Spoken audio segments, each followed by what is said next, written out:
ইস, কি গরম ফেলেছে, কি সাজবো কে জানে। লোকটা দেখো, চিন্তা করো, কোনো জিনিস লোকটা উঠায়নি। আই বাবুরে বাবা, কোথায় তুমি?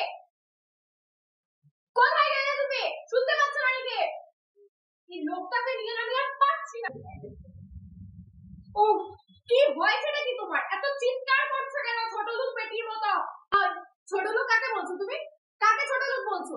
একটা জিনিস এখনো গাড়িতে কিছু ওঠাওনি, আবার আমাকে ছোট লোক বলছো? তোমার জন্য শান্তিতে আমি রেডিটা পর্যন্ত হতে পারছি না। দেখতে তো লাগো পুরো পেটনির মতো। শিখবে পাড়ার কাকিমা আর বৌদিদের থেকে কিছু। সবাই হাসে তোমাকে দেখে, হাসে। পেটনি কোথাকার একটা। কি বললে আমাকে পেটনির মতো দেখতে? আচ্ছা, এখন তুমি পাড়ার বৌদিদের সাথে আমার তুলনা করছো? তোমার তো অনেক বড় সাহস হয়েছে। আই বাবুই, ফোনটা দে। দে তোর দিদাকে ফোন করবো, আমি যাবো না তোর মামার বাড়িতে। ফোনটা দে, তাড়াতাড়ি ফোনটা দে। আমিও রক্ষা পাবো তুমি যদি বাপের বাড়িতে না যাও। প্রত্যেকবার গেলে তোমার হাজার হাজার টাকা তোমার জন্য খরচ করতে লাগে, রক্ষা পাবো আমি। কয় টাকা খরচ করো গো আমার বাপের বাড়িতে গিয়ে? কয় টাকা খরচ করো? যাওয়ার সময় তো শুধু 10টা মিষ্টি নিয়ে যাও।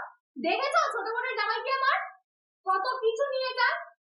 পুজোর সময় সবাইকে উপহার পর্যন্ত দেয়। দিয়েছো আজ অব্দি?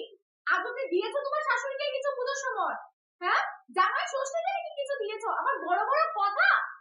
হাজার হাজার টাকা খরচ করো। কবে করেছিলে হাজার হাজার টাকা খরচ?